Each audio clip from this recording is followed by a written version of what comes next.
আসসালামু আলাইকুম। প্রিয় দর্শক, অন্য মঞ্চের আলোচনায় আজ আমাদের সঙ্গে অতিথি হিসেবে আছেন। ভোটের ফল বেরিয়েছে ঠিক 7 দিন আগে, আর শুভেন্দু অধিকারীর নেতৃত্বে বিজেপি সরকার গঠন করেছে মাত্র 2 দিন। কিন্তু এরই মধ্যে মমতা ব্যানার্জির শিবির একেবারে ভেঙে পড়ার অবস্থায় এসে গেছে। দলীয় নেতৃত্বের বিরুদ্ধে ক্ষোভ উগরে দিচ্ছে দলের মাঝারি স্তরের নেতারা। বিরোধীরা নয়, দলের ভেতর থেকে উঠে আসছে টাকার বিনিময়ে টিকিট বিক্রির অভিযোগের তীর মুখ্যত সেকেন্ড ইন কমান্ড দলের তথা দলের মালিক মমতা বন্দ্যোপাধ্যায়ের ভাইপো অভিষেক বন্দ্যোপাধ্যায়ের বিরুদ্ধে। অভিযোগ উঠেছে আইপ্যাককে দিয়ে দল টাকা কামানোর মেশিন হয়ে উঠেছিল। খেয়াল করলে দেখবেন 3.5 দশক রাজপাট চালানোর পর 2011 বামফ্রন্ট সরকারের পতন ঘটার পর তাদের বিরুদ্ধে এমন করে দুর্নীতির অভিযোগ কিন্তু ওঠেনি।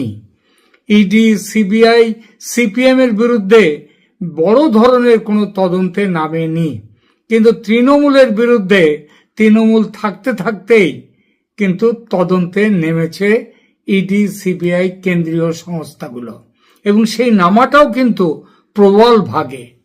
প্রবলভাবে সেই নামা। আর দুর্নীতির অভিযোগ বাইরে শুধু নয়, দলের ভিতরেও দেখা যাচ্ছে একেবারে লাগাম ছাড়া। মাত্র 1 সপ্তাহে তৃণমূল নেতৃত্ব ভয়ে কুঁকড়ে গেছে।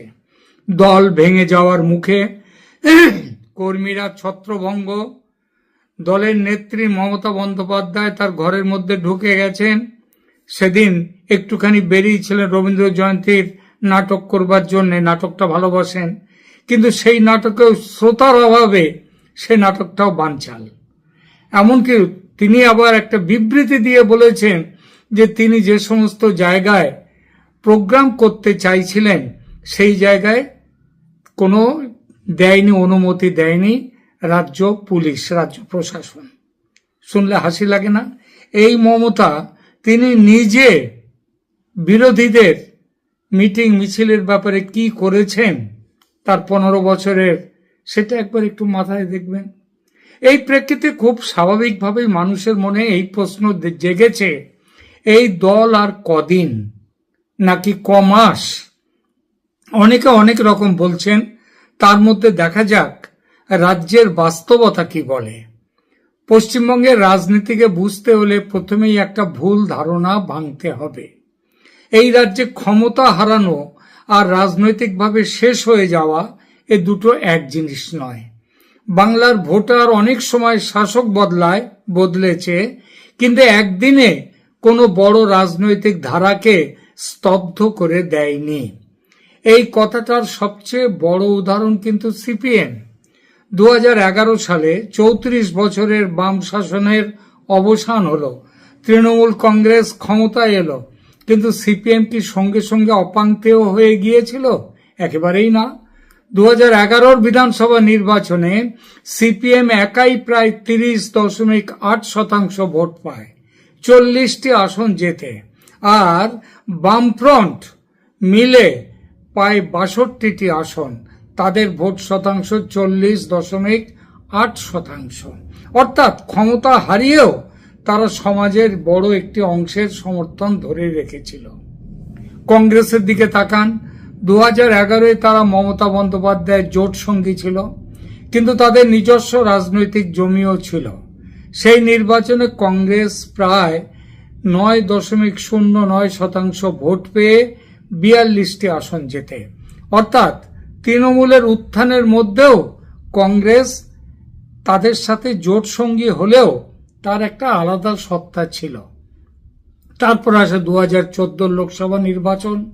তখন তৃণমূল ক্ষমতায়, মমতার প্রভাব তুঙ্গে, এবং অনেকের ধারণা ছিল পুরনো বিরোধী শক্তি মানে কংগ্রেস, সিপিএম, বিশেষ করে সিপিএম, তারা আর উঠে দাঁড়াতে পারবে না। কিন্তু ফল কি বলল? সিপিএম প্রায় 22.97, 23% ভোট ধরে রেখে 2টো লোকসভা আসন জিতল, তাই না? অর্থাৎ আবার কংগ্রেসও প্রায় 9.58% ভোট পেয়ে কয়েকটি পকেট আছে তাদের 4টি আসন পেল। অর্থাৎ এরা কেউই রাজনৈতিক মানচিত্র থেকে উধাও হয়ে যায়নি। 2016 বিধানসভা নির্বাচন এই যুক্তিকে আরো শক্তিশালী করে। তৃণমূল তখনও প্রবলভাবে ক্ষমতায়, প্রশাসন তাদের হাতে, তাদের সংগঠন শক্তিশালী, তবু সিপিএম প্রায় 20%, অ্যাকচুয়াল হিসাবটা হল 19.75% ভোট পেয়ে 26টি আসন জিতল। কংগ্রেস প্রায় 12.25% ভোট পেয়ে 44টা আসন পেল। অর্থাৎ বাম ও কংগ্রেস দুই শক্তি কমজোরি হয়েছিল, কিন্তু অপ্রাসঙ্গিক হয়নি। এই নির্বাচনী তথ্যগুলো আমাদের একটা বড় শিক্ষা দেয়। বাংলায় বড় রাজনৈতিক দল বা ধারাগুলো আগে নৈতিকভাবে দুর্বল হয়, তারপর সাংগঠনিকভাবে ক্ষয়ে যায়, তারপর জনমানস ভাঙে, আর সবশেষে ভোটে বড় ধাক্কা খায়। তাই যদি কেউ বলে একটি দল আজ ক্ষমতায় আছে মানে কালকেও ক্ষমতায় থাকবে, তাহলে বাংলার রাজনৈতিক ইতিহাস তাকে সমর্থন করে না। এই জায়গা থেকেই তৃণমূল কংগ্রেসকে দেখতে হবে। তাদের সবচেয়ে বড় সংকট ছিল শুধু বিরোধী আক্রমণ নয়, নিজেদের ভাবমূর্তির প্রচন্ড অবক্ষয়, যেটা কিন্তু সিপিএম হেরে গেল, বামফ্রন্ট হেরে গেল 2011-এ, কিন্তু 2006-এর নির্বাচনের দিকে তাকান, তারপর থেকে তার যেভাবে তাদের পতনটা হলো, তার মূলে কিন্তু সিঙ্গুরও তাদের নামাতে পারেনি, তাদেরকে নামিয়েছিল কিন্তু নন্দীগ্রাম। সেই ভাবমূর্তির অবক্ষয় হতেই তাদের পতন হতে শুরু হলো। আর এদের ভাবমূর্তি মানে তৃণমূল কংগ্রেসের ভাবমূর্তি আগের থেকেই চলতে শুরু করেছে খারাপ হতে। নিয়োগ দুর্নীতি, কাটমানি, তোলাবাজি, স্থানীয় স্তরে দাদাগিরি, পঞ্চায়েত ও পৌরসভায় ক্ষমতার অপব্যবহার, সব অভিযোগ একসঙ্গে মিলে মানুষের মনে একটা ভয়ঙ্কর ধারণা তৈরি হয়ে গেছে তৃণমূল কংগ্রেস সম্পর্কে। সেই ধারণাটা হলো দুর্নীতি এখানে কোনো বিচ্ছিন্ন ঘটনা নয়। সিপিএম এর সময় সেটা বিচ্ছিন্ন ঘটনা ছিল, কিন্তু তৃণমূলে সেটা তাদের চরিত্রে ঢুকে গেছে। এখানেই বাম জমানার সঙ্গে তৃণমূলের ফারাক। রাজনীতিতে দুর্নীতির অভিযোগ নতুন নয়, কিন্তু সমস্যা তখন গভীর হয় যখন সাধারণ মানুষ মনে করে যোগ্যতা নয়, যোগাযোগ এবং টাকা এই দুটোই আসল শক্তি। পশ্চিমবঙ্গের বহু চাকরি প্রার্থী, বহু পরিবার, বহু মধ্যবিত্ত ভোটারের মনে এই ক্ষোভ জমেছে। তারা মনে করেছে সরকার শুধু ব্যর্থ হয়নি, অন্যায়কে, বেনিয়মকে নিয়মে পরিণত করেছে। এর সঙ্গে যুক্ত হয়েছে ইডি এবং সিবিআই এর ধারাবাহিক তদন্ত। শাসক দল বলেছে এগুলো রাজনৈতিক উদ্দেশ্য প্রণোদিত। বিরোধীরা বলছে দুর্নীতি না থাকলে এত তদন্ত কেন? আদালতে শেষ পর্যন্ত কি প্রমাণিত হবে সেটা আলাদা প্রশ্ন, কিন্তু জনমনে একটা বার্তা বারবার গিয়েছে, তৃণমূলের চারপাশে দুর্নীতির ছায়া ঘন হয়ে জমাট বেঁধেছে। আর রাজনীতিতে পারসেপশন অনেক সময় এভিডেন্সের আগেই কাজ করে ভোটের সময়, যেটা বোফোর্সের সময় দেখা গিয়েছিল, যেটা তৃণমূল কংগ্রেসের আমলেও দেখা যাচ্ছে। তার উপর আছে দীর্ঘ শাসনের ক্লান্তি। কোনো দল যত বেশি সময় ক্ষমতায় থাকে তার ভেতরে তত বেশি জমে যায় সুবিধাভোগী চক্র, স্থানীয় লবি, গোষ্ঠীদ্বন্দ্ব, টিকিট কেন্দ্রিক লড়াই, প্রশাসনিক ঔদ্ধত্য। আন্দোলনের দল ধীরে ধীরে ক্ষমতার দলে বদলে যায়। তৃণমূলের ক্ষেত্রেও মানুষের অনুভব দলটি সেই আগের জায়গায় সততার প্রতিমূর্তি নেই। এখন সেই স্লোগান পাল্টে গিয়ে হয়ে গেছে যে বাকি সবাই চুনোপুটি, আসল যে অপরাধী সে হলো হাওয়াই চটি, মানে মমতা বন্দ্যোপাধ্যায়। এক বিশাল ক্ষমতার কাঠামো, যার কেন্দ্রে আছে প্রভাব, পৃষ্ঠপোষকতা আর সুযোগ সন্ধান।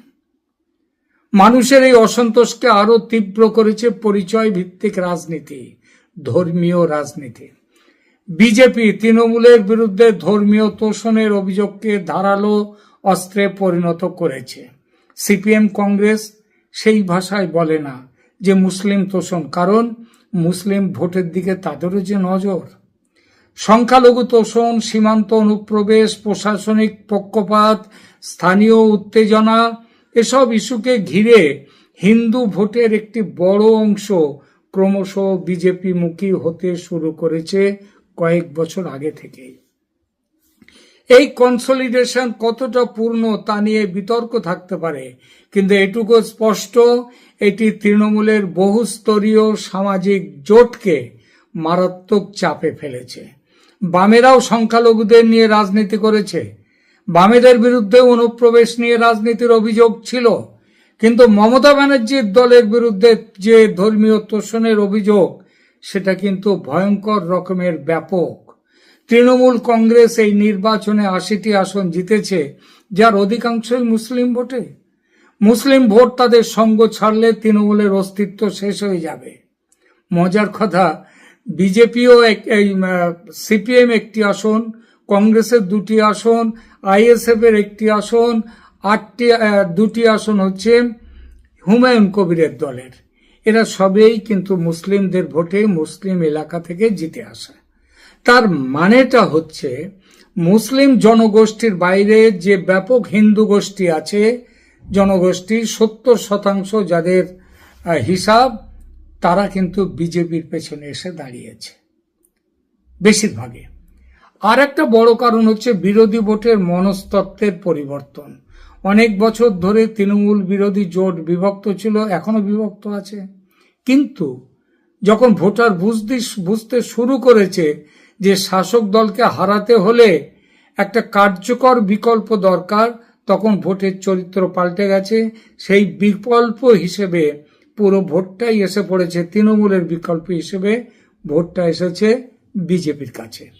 এই জায়গায় আবার সিপিএম ও কংগ্রেসের পুরানো ফলাফলও গুরুত্বপূর্ণ হয়ে ওঠে, কারণ 2011 ধাক্কার পরেও তারা ছিল, 2014তে ছিল, 2016তেও ছিল। তার মানে বাংলার ভেতরে বিরোধী রাজনীতির সামাজিক স্মৃতি, সংগঠনগত বীজ এবং শাসক বিরোধী মনস্তত্ত্ব কখনো পুরোপুরি মরে যায়নি। সেই জমি থেকেই পরে রাজনৈতিক রসদ তৈরি হয়। চিন্তা করবেন না, বিজেপির বিরুদ্ধেও রসদ তৈরি হবে।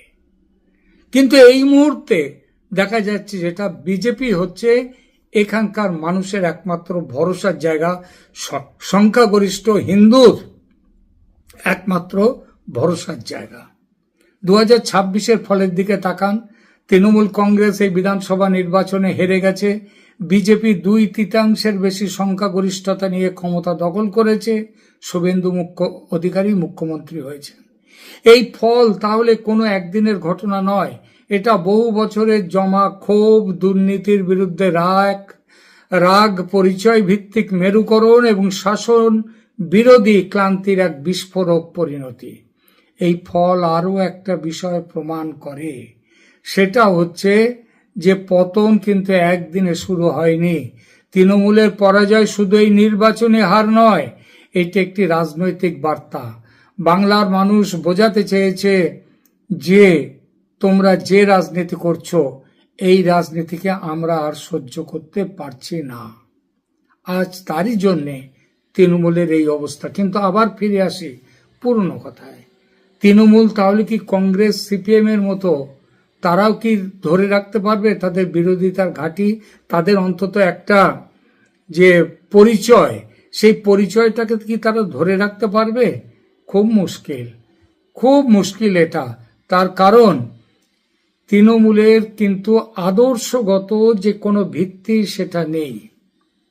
এর আদর্শ নয়, এটা একটি পারিবারিক দল, একটি ব্যক্তি কেন্দ্রিক দল।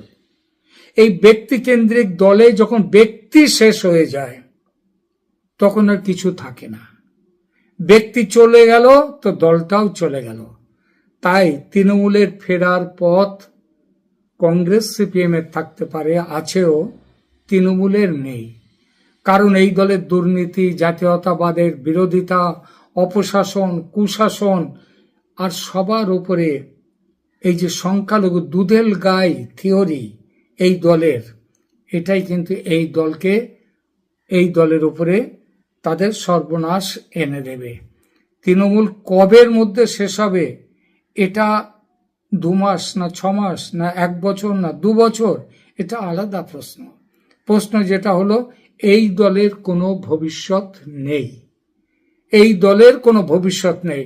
টাইটানিক খুব বড় জাহাজ ছিল, যখন ডুবতে শুরু করলো, যেভাবে ডুবলো, অনেক ছোট জাহাজও সেভাবে ডোবে না। বড় যখন ডোবে, এই বিরাট ভাবে এই যখন ডোবে তখন একদম নিচে তলিয়ে যায়। সেটাই হয়েছে তৃণমূল কংগ্রেস। এটা তলিয়ে যাবে নিজেদের দুর্নীতিতে, অত্যাচারে, কুশাসনে, অনাচারে। এখনকার মতো এখানেই রাখছি। ধন্যবাদ।